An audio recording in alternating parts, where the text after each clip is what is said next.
A man was refused a meal by a flight attendant during a flight.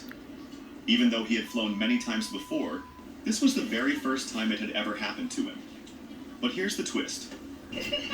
That flight attendant was actually his wife. So why did she refuse to serve him? Well, here's the story. One day, the man's friend invited him to go on a trip together and promised to pay for the entire vacation.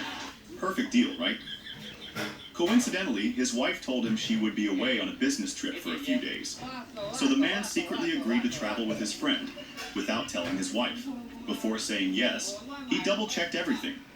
His wife's flight was to Shanghai, while his trip was to Beijing. Different cities. No problem. He was extremely excited, imagining a father and son vacation with no wife around to manage them. But then, disaster struck. As he arrived at the boarding gate, he saw a very familiar figure. And yes, unfortunately, it was his wife. And even worse, she was working as a flight attendant on this exact flight. His heart instantly filled with fear. She warmly helped every other passenger, except him and his son.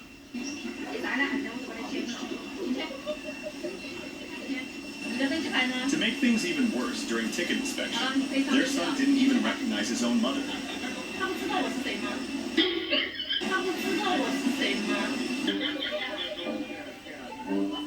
From that moment on, the father knew. This trip was officially doomed. And it didn't stop there.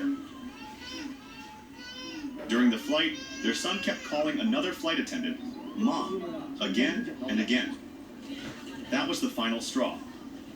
So as punishment, the wife decided to let both father and son go hungry for the entire flight. And that is why this man was refused food on the plane. So what do you think? How do you think this father and son vacation is going to end? A man was refused